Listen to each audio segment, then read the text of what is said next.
আসসালামু আলাইকুম। আশা করুন তোমরা সবাই ভালো আছেন।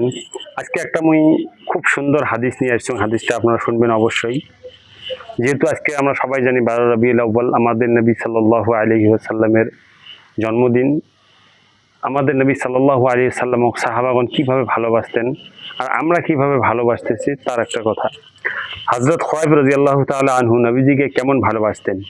ফাঁসির কাস্টে ঝুলানোর ঠিক আগ মুহূর্তে মক্কার কুরাইশ নেতা আবু সুফিয়ান তাকে জিজ্ঞাসা করেছিল, খুবাইব, তুমি কি এটা পছন্দ করো যে তোমার জায়গায় মুহাম্মদ সাল্লাল্লাহু আলাইহি ওয়াসাল্লামকে এনে হত্যা করা হোক আর তুমি তোমার পরিবার পরিজন নিয়ে সুস্থ স্বাভাবিকভাবে বেঁচে থাকো?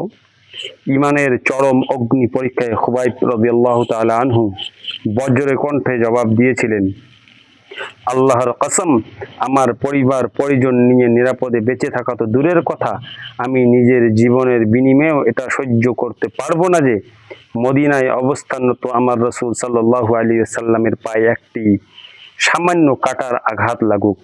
এটাই ছিল সাহাবাদের মহব্বত আমার নবী সাল্লাল্লাহু আলাইহি ওয়াসাল্লামের প্রতি। কিন্তু আমরা যেরকম ভাবে রাস্তার মধ্যে মিছিল বের করে নারায় রিসালাত লাগিয়ে চিল্লে রাস্তার মধ্যে রাস্তা তোলপাড় করি, এটা নবীর মহব্বত কখনোই হইতে পারে না। ঈদ দুইটা, ঈদুল ফিতর, ঈদুল আজহা। ঈদ মিলাদুন নবী বলে কোনো হাদিসেও নেই, কোরআনেও নেই। সেই জন্য বিদআত কাম থেকে সব সময় বিরত থাকার চেষ্টা করবেন। আল্লাহ আমাদের সবাইকে সহি বোঝার তৌফিক দান করুক। আল্লাহ আমাদের সবাইকে হেদায়েত দান করুক। আমিন। ভিডিওটা অবশ্যই শেয়ার করে দেবেন। যারা যারা ঈদে মিলাদুন নবী পালন করে তারা যাতে অবশ্যই দেখে এবং আল্লাহর কাছে নিজেকে তওবা করে যাতে এই সমস্ত খারাপ কাজ থেকে বিরত থাকে। আল্লাহ আমাদের সবাইকে হেফাজত করুক। আমিন।